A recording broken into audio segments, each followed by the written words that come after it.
Second part of it, so a whole lot of things around the science and art of monitoring, and water science and water monitoring is really difficult.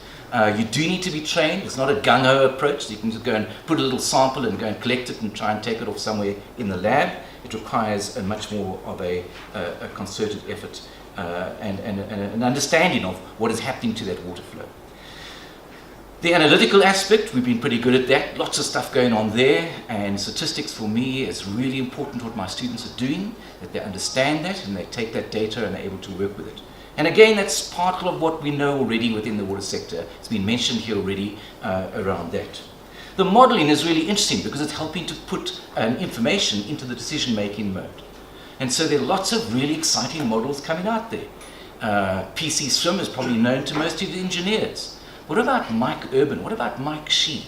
And some of these other more integrated models that are helping us to understand better the water quality alongside other land uses that are generating some of those flows. So on the right-hand segment is a half which universities are doing quite well. The part that they're not doing so well, because the water sector is finding itself in a position whereby it's all consuming on the right-hand side of that graph.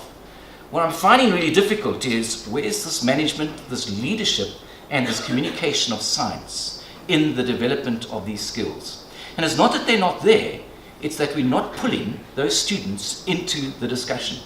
We find it very hard to, as a more technical kind of field, to bring in probably the most important element. And for the SRC person who's talking about behavior and perceptions and change, that's where the emphasis should be lying. Our communication is what is such an important challenge for us in this country in particular. And we've got a great opportunity, given our circumstances, within a developmental agenda, to really work hard at that. So there's the thrill of it. I'm thinking, by the way, that our management and our planning and our design, that's all those kind of things that come into there. It's where the social science plays a massive space, the psychologist, the organizational management, the social anthropologist, all playing into the space, particularly on the left-hand side.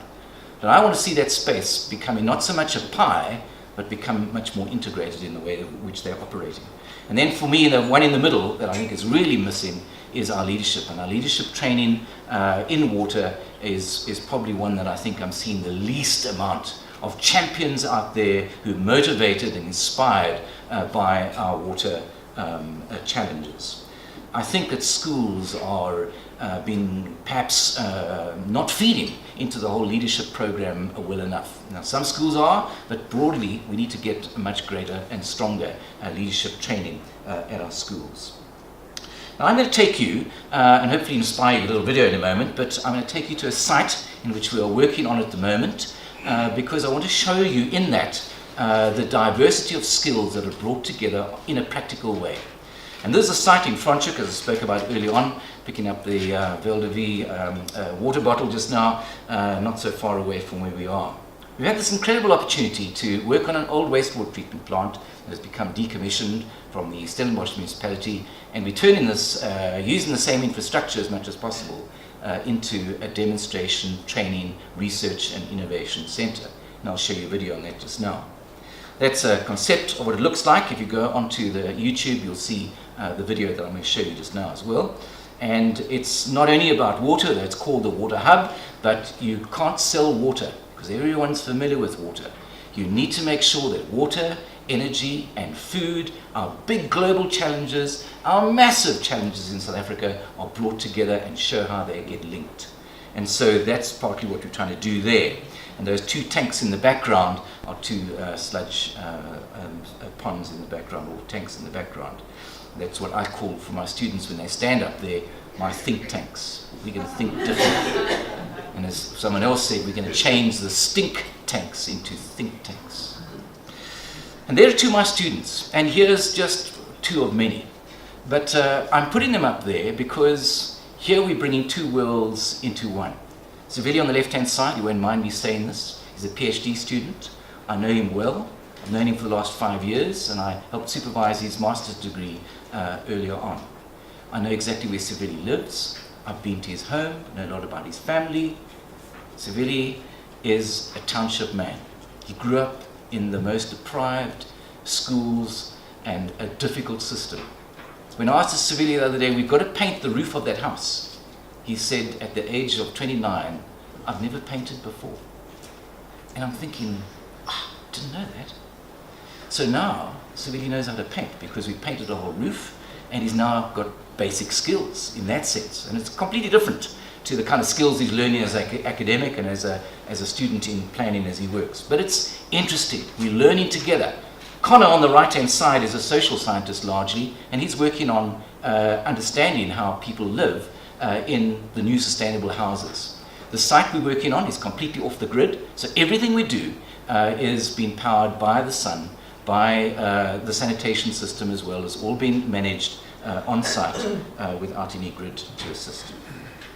And we're using, one of the examples here is turning some of the drying beds. This is what the old engineers of the past used to do from their wastewater treatment works, is to let the sludge precipitate, pump that sludge back into drying beds, wait until it dried out, and then put it on the back of the truck and take it to a landfill site 40, 50 kilometers away.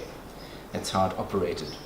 And because they couldn't control the quality of it to some extent, they couldn't give it to farmers.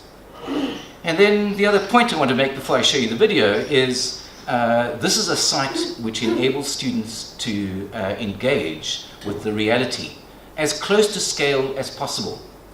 And while we're treating water and learning a bit more about how nature treats water, we are exposing students to the realities of how they work in different types of research. This one is, as you can see here, looking at a bioassessment of the river that we're trying to rehabilitate.